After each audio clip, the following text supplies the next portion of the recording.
नमस्कार प्यारे बच्चों, कैसे हैं आप? कैसी रही हैं आपकी छुट्टियां? तो आज छुट्टियों के बाद आपकी क्लास का पहला दिन है।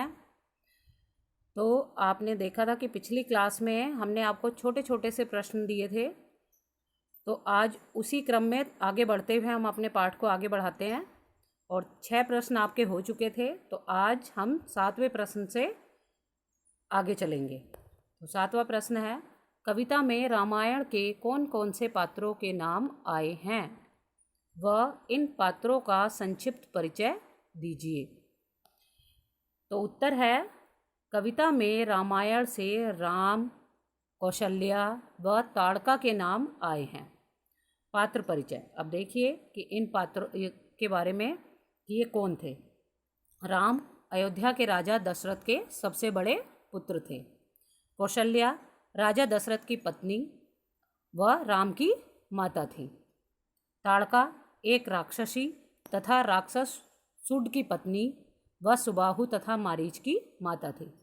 यानी कि जो ताड़का थी एक राक्षसी थी और उनके पति का नाम था राक्षस सुड और उनके 2 पुत्र थे, सुबाहु और मारीच। सुबाहु और मारीच के बारे में आपने सुना होगा कि मारीच ने जिसने स्वर्ण मृग का रूप धर के और वन में विचरण किया और उसके बाद सीता जी ने उनको देखा कि ये स्वर्ण का मृग है और मुझे इसकी क्या चाहिए, इसकी खाल चाहिए, और उसी मृग के पीछे राम गए और सीता जी का हरण हो गया था। अगले प्रश्न की तरफ चलते हैं। क्या खिलौने वाले के पास सरला को साड़ी मिली होगी? उत्तर है नहीं, खिलौने वाला तो सिर्फ खिलौने बेचता है, उसे साड़ी नहीं मिली होगी। प्रश्न नंबर 9 है, कविता में बच्चा कौन से खिलौने लेना चाहता है? तो उत्तर है, कविता में बच्चा तलवार या तीर कमान खरीदना चाहता है। प्रश्न 10 है, बच्चा तलवार और तीर कमान क्यों खरीदना चाहता है?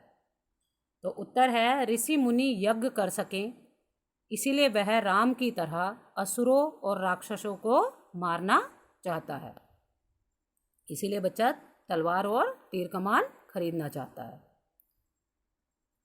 अगले प्रश्न की ओर चलते हैं। प्रश्न नंबर 11 है, तुम्हें किसी न किसी बात पर रूठने के मौके तो मिलते ही होंगे, अक्सर तुम किस तरह की बातों पर रूठती हो? तो उत्तर है, हाँ, मुझे रूठने के बहुत मौके मिलते हैं।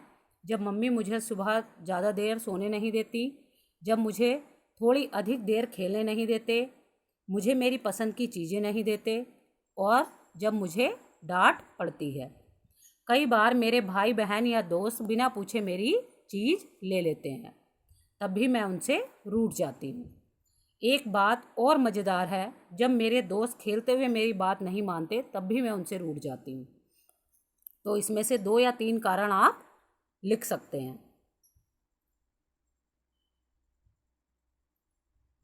इसी का अगला पार्ट है, माँ के अलावा घर में और कौन कौन हैं जो तुम्हें मनाते हैं?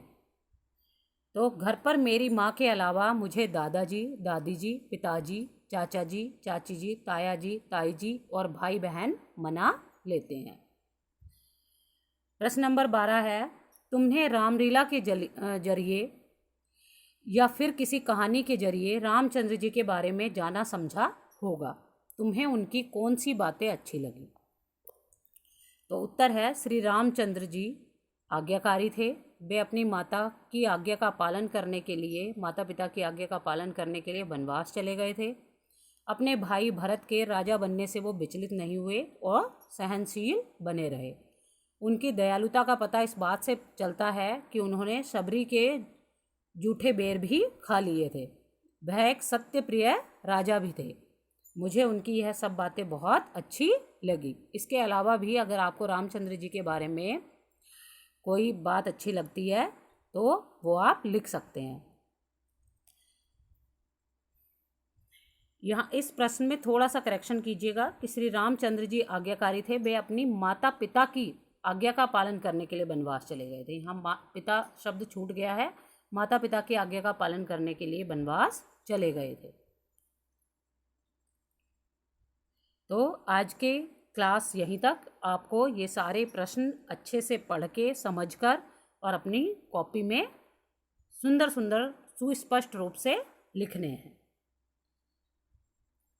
तो आज के लिए आपकी क्लास यहीं तक है। अपना काम ज़रूर पूरा कीजिए, क्योंकि अगर काम कल पर छोड़ेंगे तो काम अधूरा रह जाता है। तो रोज़ का काम रोज़ पूरा कीजिए, क्योंकि अब आपकी क्लासेस रेगुलर होंगी। अब सप्ताह में एक दिन क्लास नहीं होगी, अब आपकी रोज़ क्लास होनी है। तो अपना रोज़ का काम रोज़ ही पूरा कीजिए। चलिए, तब तक के लिए, अब अगली क्लास तक के लिए धन्यवाद। आपका दिन मंगलमय हो।